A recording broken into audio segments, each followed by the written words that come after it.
Alors, bon, moi j'ai choisi de vous parler du portage et de la verticalité. Hein. Alors, pour moi maintenant, ce sont deux points forts. Hein.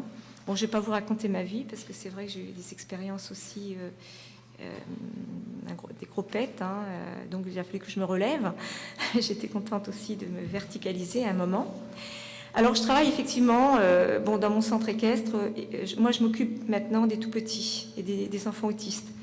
Hein, au fil du temps, j'ai rajeuni, quoi. Hein, Et puis, par contre, il y a une équipe qui s'occupe des plus grands. Hein, une instructrice, hein, d'ailleurs, qui s'est formée. Et le grand week-end de la Pentecôte, il y avait quand même 16 enfants autistes avec leur pédopsychiatre dans le club. Il faut dire que j'ai un environnement privilégié. Hein, c'est en forêt de Reynaud-Valdieu. Et tout le monde était là, quoi. Hein, les clients étaient là. Et c'était super, quoi. Tout le monde avait sa place. Alors que j'avais un peu peur parce que j'aime pas trop le phénomène ghetto. J'aime bien plutôt, voilà. Mais franchement, ils sont restés 3 jours et avec les parents. Hein. Alors on a de la place pour accueillir puisqu'on a la basilique, là, l'œuvre, où il y a plein de moyens d'hébergement. Voilà, hein. On a 2000 hectares de forêt, mais tout le monde était ensemble. Et s'il y avait un enfant qui avait besoin d'une petite stéréotypie, d'aller se balancer dans un coin, patouiller dans la boue, il pouvait le faire. Hein, ça gênait personne. Et voilà, et avant de revenir à ses activités... Hein, voilà. Alors, bon, c'est vrai que moi, je pense important d'évoquer l'environnement avec lequel nous établissons en permanence des contacts, hein, d'évoquer le milieu dans lequel on va travailler. Bon, c'est vrai que j'ai de la chance, je suis dans un milieu privilégié, hein, mais j'ai toujours été dans un milieu très, ce que je disais, agricole, et là, je suis dans la forêt. Donc, justement, je suis en train de créer un jardin d'éveil, hein, pour les enfants, pour les jeunes enfants, qu'ils soient autistes, qu'ils soient polyhandicapés, qu'ils soient avec d'autres animaux. Hein, j'ai des chèvres, il y a des poules, et puis plein de fruitiers, donc il y a tout un éveil sensoriel et tout qui se fait. C'est dans un site classé. Je peux vous assurer que j'en ai bavé avec l'administration pendant 2 ans. Je ne pouvais plus aller à une commission des sites tellement j'avais peur. Aller à une commission des sites, ça fait peur. Donc l'humain peut faire peur. Parce que moi, franchement, j'en pouvais plus, quoi. J'ai réussi, j'ai tenu bon. Donc, voilà. Alors, justement, quand j'ai mis en place au niveau réglementation, j'ai eu l'intervention de monsieur le directeur de l'Agence régionale santé de Normandie et de la PMI, parce que j'accueillais des jeunes enfants. Voilà. Mais c'est intéressant. Alors, l'environnement envoie en continu des signaux qui sollicitent les systèmes sensoriels archaïques. Hein, je vais être un petit peu dans l'archaïsme, moi. Si l'environnement n'est pas adapté, la personne en difficulté pourra se couper du monde et créer d'autres modalités de stimuli internes ou externes pour se fabriquer un monde propre où il va tenter de se couper de toute perception sensorielle ou exprimer son mal-être par l'automutilation, les stéréotypies, l'hyperactivité. On peut retrouver ça un petit peu chez le cheval, hein, quand il n'est pas bien dans son environnement. Mais ça, je ne vais pas débattre parce que je ne saurais pas aller plus loin. Hein. Donc, c'est important de penser l'environnement, hein, et de penser aussi à ce qu'on dit, à ce qu'on fait, de penser aux mots, parce qu'effectivement, éviter les synonymes. Hein, j'ai eu un jeune du CMP, l'infirmière et l'éducatrice spécialisée disait « Mais concentre-toi, concentre-toi !» Puis après, je vais le voir, je lui dis « Tu sais ce que ça veut dire, te concentrer ?» Il me dit « Non. » Bon, après, on en a parlé gentiment, quoi. Je dis « Tu préfères que je te dise « Fais attention ?» Il me dit « Oui. » Voilà, si vous voulez, hein, il y a plein de choses. Parce que si vous mettez de l'incompréhension, nous, on le sait, hein, à un moment, on va péter les plombs. On va se retrouver dans une situation qu'on ne va pas comprendre. On peut devenir autiste, hein, je peux vous assurer, on peut se couper du monde, hein, et de toute activité sensorielle. Hein. Alors, donc, il est donc important de penser à calmer les tensions internes et de ne pas exposer la personne en difficulté à une situation qu'elle ne pourrait pas supporter. Trop de bruit, trop de sollicitations, demandes inadaptées. Il est important de beaucoup observer. Les petits détails sont très, très, très importants. Très. À quel moment interviennent les difficultés? À quel moment le cavalier se sent bien et peut progresser? À quel moment arrivent les stéréotypies? À quel moment elle se calme? À quel moment... C'est pour ça que le travail d'équipe, là, observer à plusieurs, c'est super. Alors, bon, moi, j'aime bien quand je dis, bon, le soignant, la personne, on peut tous se comporter un petit peu en praticien-chercheur. Hein, on doit toujours trouver quelque chose. Moi, j'arrête pas de trouver quelque chose. Et puis, c'est vrai qu'avec le terrain, ben, on fait avec ce qui marche, surtout quand on est face à de l'incompréhension comme l'autisme. Parce qu'il faut se l'avouer, hein, c'est encore difficile à comprendre. Hein. Alors, donc, des informations vont être envoyées par les aires sensorielles au cerveau, elles vont être traitées et mises en mémoire. Donc, effectivement, si on adapte, on va pouvoir faire un sacré boulot. Hein. On va pouvoir élargir les perceptions. Hein. Donc, il faut aussi faire avec les caprices de l'environnement, parce qu'effectivement, on peut adapter quelque chose. Hein, et approcher l'être en difficulté par empathie de la sensation-émotion. Donc, on peut mettre des choses en place. On n'est pas obligé d'avoir une forêt, effectivement. Quand on l'a, c'est bien, quoi. Hein. C'est bien parce que on parlait de la nature tout à l'heure. C'est vrai que moi, j'aime bien travailler surtout avec les enfants autistes dans la nature, surtout quand il y a un beau soleil, quand il y a de la lumière. Et bon, c'est contextuel hein, d'ailleurs. Et puis, je sais pas, quand vous attrapez une feuille et puis que le petit autiste s'y intéresse, puis à un moment, vous faites tout un jeu, puis tac, vous lâchez la branche, il se met à rire comme un bébé. Bah, vous savez, vous voyez un enfant rire, un autiste rire, mais rire aux éclats comme un bébé de 8-10 mois, quoi. Ça fait plaisir aussi. Mais bon, il y a aussi tout le travail en manège aussi sur des perceptions, hein. Alors, donc, on peut travailler aussi, je disais, sur la sensation-émotion, comme je vais vous en parler un petit peu. Hein. Parce que l'équitation par elle-même, alors je vais être un petit peu winnicottienne, parce que j'aime bien ce qu'il écrit, ce monsieur.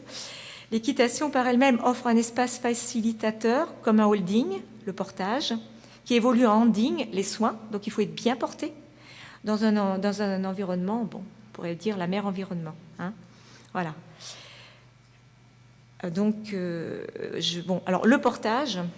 Alors moi, si vous voulez, j'en suis arrivée à observer ça quand je vous dis que je suis praticien un petit peu chercheur. J'ai mis des enfants de plus en plus jeunes, hein, parce qu'à un moment de ma vie, je suis tombée vraiment en petite enfance. Donc après, ben, on rapprend, hein, on rapprend à vivre. Hein, faut y passer pour le savoir, je peux vous l'assurer. Et donc, j'ai mis des enfants de plus en plus jeunes à cheval. Alors, avec ma horde de poneys, alors je ne vous dis pas comment sont mes poneys, parce qu'on m'appelle la dame poney. Il y a le comité, le conseil régional d'équitation qui m'avait fait un article en m'appelant la dame poney. Et on m'appelle souvent la dame poney, ou les enfants me disent t'es la maman des poneys, ou voilà, donc avec ma horde. Et j'ai mis des enfants de plus en plus jeunes. J'ai eu de la chance aussi de faire des rencontres, des belles rencontres, mais toute rencontre est belle, hein. Mais bon, une personne dont je suis toujours préfacée. Alors tout à l'heure, on parlait de psychanalyse. Attention, arrêtons les querelles de clocher. Là, c'est bon, ça, faut arrêter ça. Hein. On a besoin de tout le monde. On a besoin autant du biologiste, du neurologue. Faut arrêter. Hein. Je suis sûre que si on arrêtait ces querelles de clocher, on avancerait certainement à plus grands pas. Hein. Donc, je ne rentrerai pas là-dedans. Donc, Catherine Matelin-Vanier est docteure en psychologie. C'est une fille de clown et elle a vécu avec Ruse et Bouclionne et elle s'occupait des bébés singes et bébés. C'est une femme pétillante de vie qui écrit des choses, qui est chercheur aussi en médecine et psychanalyse. Et donc, elle me préface mes livres. C'est vrai, quand vous lisez la préface, excusez-moi, mais elles sont vraiment belles, ces préfaces. Et elle m'a accompagnée. Elle m'a accompagnée parce qu'elle est arrivée comme ça par des enfants, ses petits-enfants, donc au centre équestre. Et elle me regardait, puis elle me dit, mais il faut l'écrire, ce que vous faites. Bah, je dis, oui, mais bon, ouais, bon. Bah oui, ils font tout seuls, c'est eux qui font le coup de la séparation, c'est eux qui partent, ils lâchent la maman, ils lâchent le papa. Et puis alors, donc, je l'ai prise au mot, puis j'écris, mais vous m'accompagnez. Elle m'accompagne, et elle m'accompagne toujours. Et on travaille beaucoup en duo aussi avec elle, avec certains parents et de jeunes enfants autistes. Voilà, donc, bon, j'ai fait Après, j'ai aussi, bon, on en parlera tout à l'heure. Donc, si vous voulez, plus j'avançais avec des jeunes enfants, plus ils étaient à l'aise dans le mouvement. Bon, on parle de 0-3 ans, la période sensorimotrice. Bon, il n'y a pas encore trop la mémoire. Donc, c'est vrai qu'il y a du feeling, hein, on a un petit peu des petits centaures. Hein, donc, ça marche, quoi. Puis les poneys, même mes poneys, sont vraiment... On travaille vraiment ensemble, hein, c'est comme ça. hein, je les ai jeunes, je débourre pas, je dresse pas. Je pense que je dois les éduquer un peu quand même. Eux m'éduquent.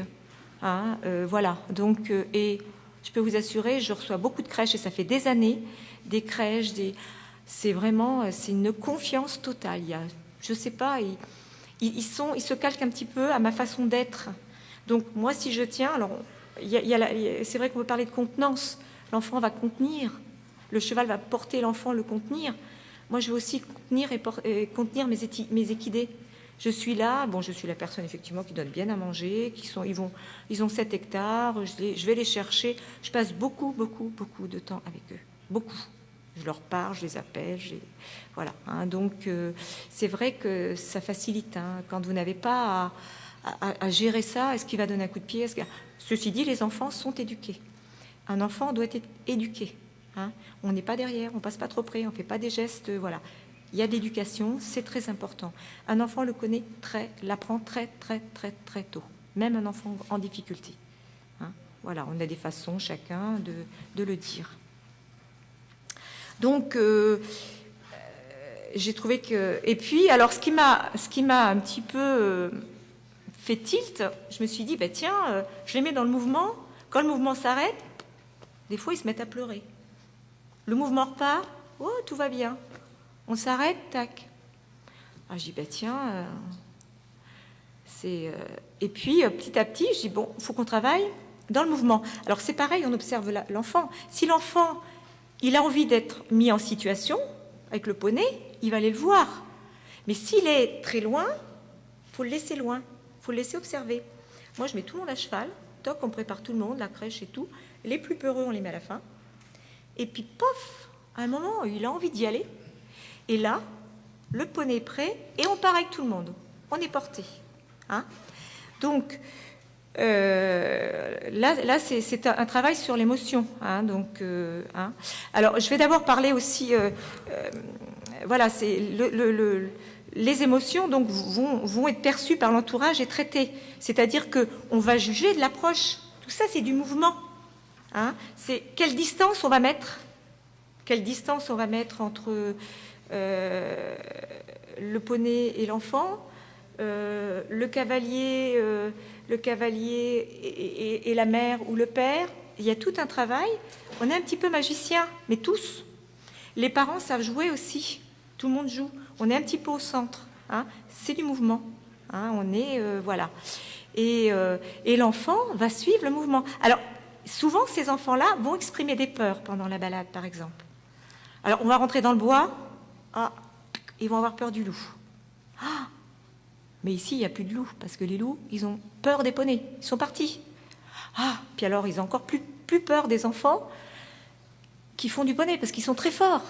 Il faut donner de la force à l'enfant. Il faut donner de la force. Il faut admirer un jeune enfant autiste à cheval. Ils sont très beaux. Ils sont beaux. Moi, je fais pas de distinction. Hein. Alors, effectivement, il y a une approche qui est faite avec les parents un petit peu avant, quand même. Hein, faut pas être trop empirique, quand même. Et puis, il n'y a pas de distinction. Et ils évoluent ensemble, hein, c'est ce qu'il y a de mieux. Bon, sauf quand j'ai des institutions, les hôpitaux de jour, parce que je travaille aussi dans la détection précoce avec des hôpitaux de jour. Donc j'ai des très jeunes enfants autistes, enfants de 2 ans. Et tant mieux. Hein.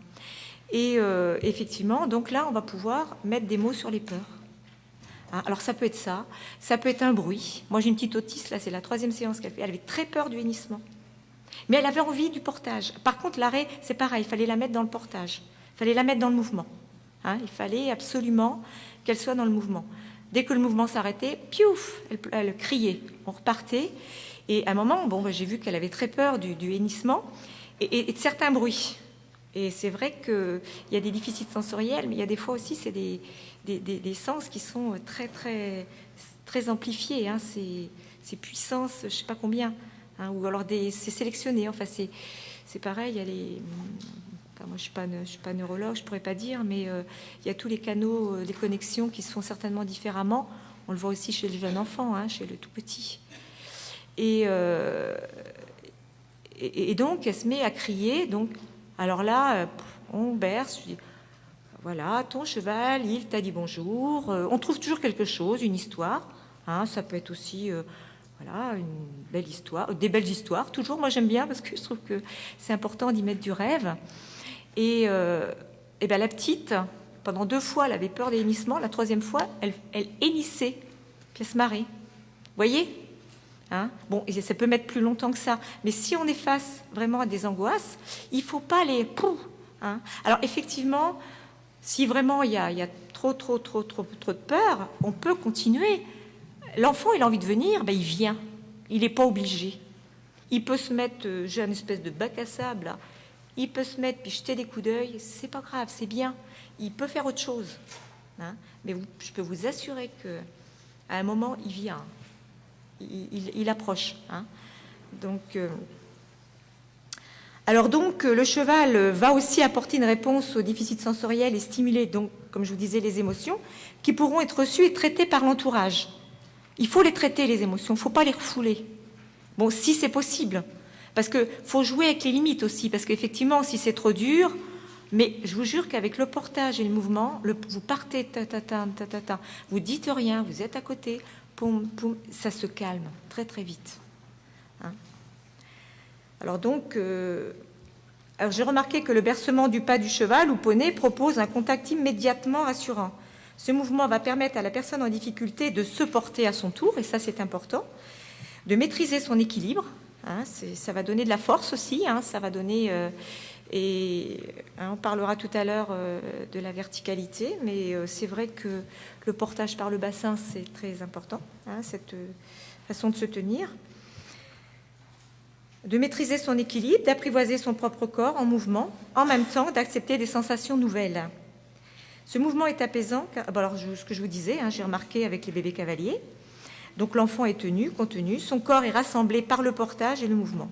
Le cheval offre une continuité de l'être, le mouvement donne le sentiment d'exister à la personne déficitaire. Le portage de l'équité avec le mouvement au pas va contenir le corps de l'enfant, l'envelopper, le tonifier, le construire. Ça le fait vibrer aussi, hein, ça... Je sais pas, si on parle de Didier Anzieux, là, du mois-peau, là ça vibre, hein, la peau de l'enfant en difficulté, l'enfant autiste, elle est pas vide là, hein, elle bouge, hein, il se passe quelque chose, ça vibre, hein, quelque chose de profond, hein. Et ça,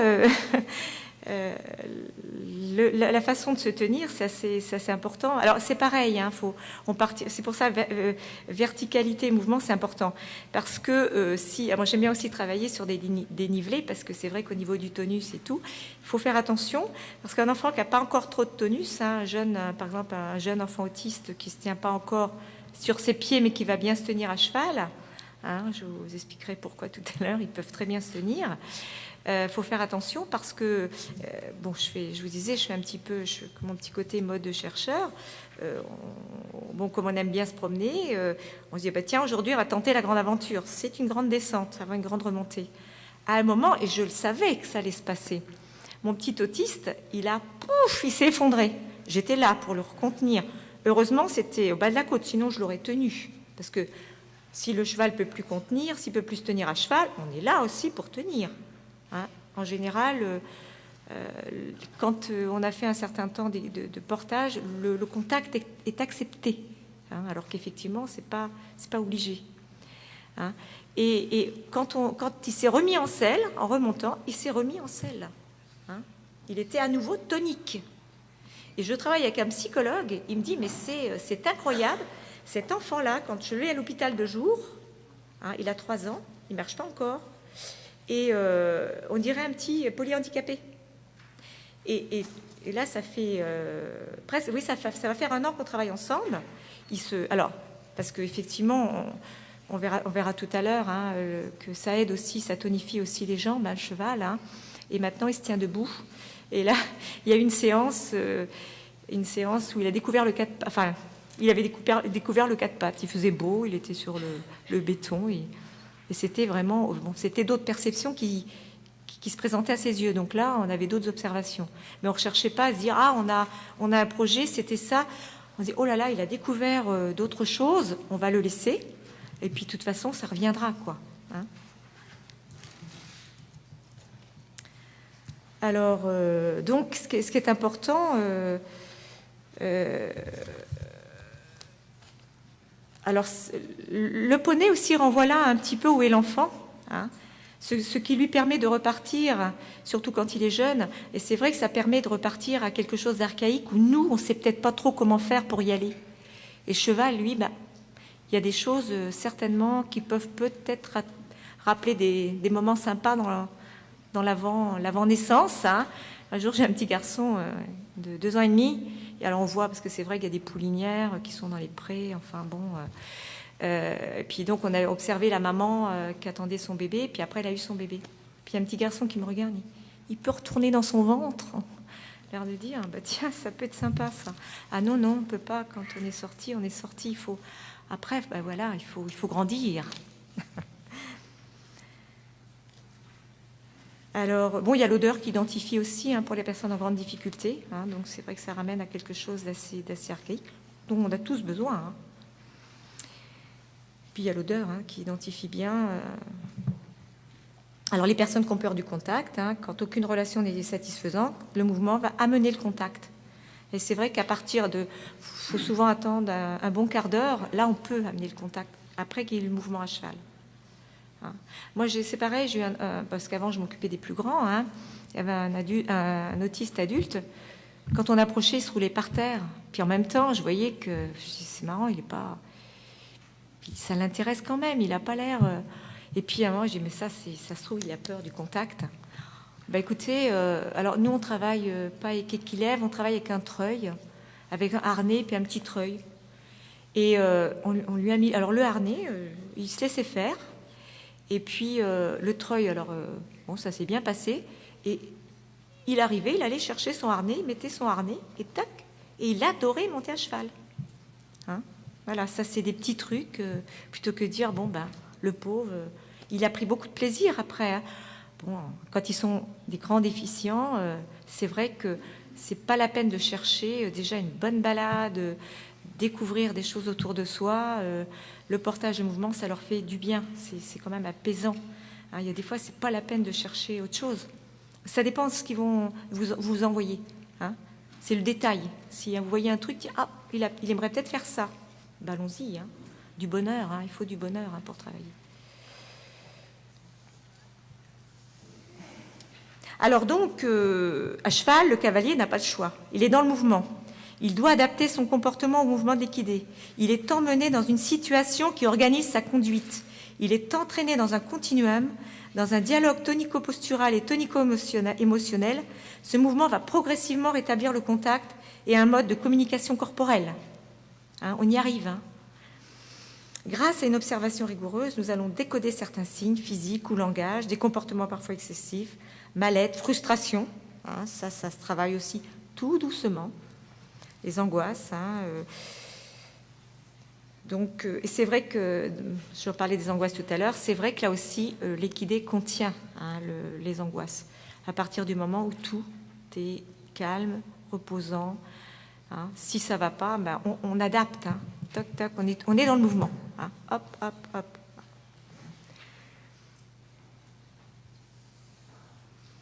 Voilà, c'est vrai que on peut aussi parler à des gens qui ne parlent pas. Hein. La maman parle à son bébé, hein. On parle au poney, on peut avoir des paroles rassurantes. Hein. Le ton de la voix est très très important. Hein. Et puis ça donne un sens aussi. Petit à petit, voilà, on parle, hein. On crie, on souffle. Le cheval souffle. Voilà, hein. C'est pareil. Hein. La parole, c'est par étapes. Hein. Il faut déjà... Moi, les enfants autistes, ils m'épatent. Parce que souvent, ils savent plein de choses. Mais ça ne peut pas sortir. Et quand ça sort, il y a des fois, je me dis, mais un jour, il y en a, il me dit, il n'avait jamais parlé, il dit, il pleut. Parce que ça tombait, ça. Bon, il connaissait, il pleut. Bon, je me suis dit, tiens, ça fait tilt chez lui. Hein, donc, moi, je pense aussi, voilà, ça amène des choses, le cheval amène des déclics. Mais il faut être près de là où en est tout le monde, le cheval, l'enfant, la famille. Voilà, hein, c'est les parents qui savent. Hein. Les parents, ils savent. Hein. Je vous jure, une famille d'enfants autistes, ils savent ce que c'est. Hein. Moi, jamais je me permettrais de critiquer des parents d'enfants autistes parce que franchement, c'est de la souffrance. Moi, ils arrivent en souffrance. Hein. Et c'est vrai que l'ambiance qu'il y a au club, c'est que tout le monde est accepté. J'ai des bénévoles avec moi. Il y a une association qui s'est créée, les poneys l'autisme. C'est vraiment, on est une équipe. Moi, je suis contente, hein, parce que sans ça, je ne pourrais pas faire ça. Hein. Et on en reçoit des enfants autistes, hein, des enfants en difficulté, polyhandicapés. Voilà. Hein. Alors, bon, maintenant, je vais vous...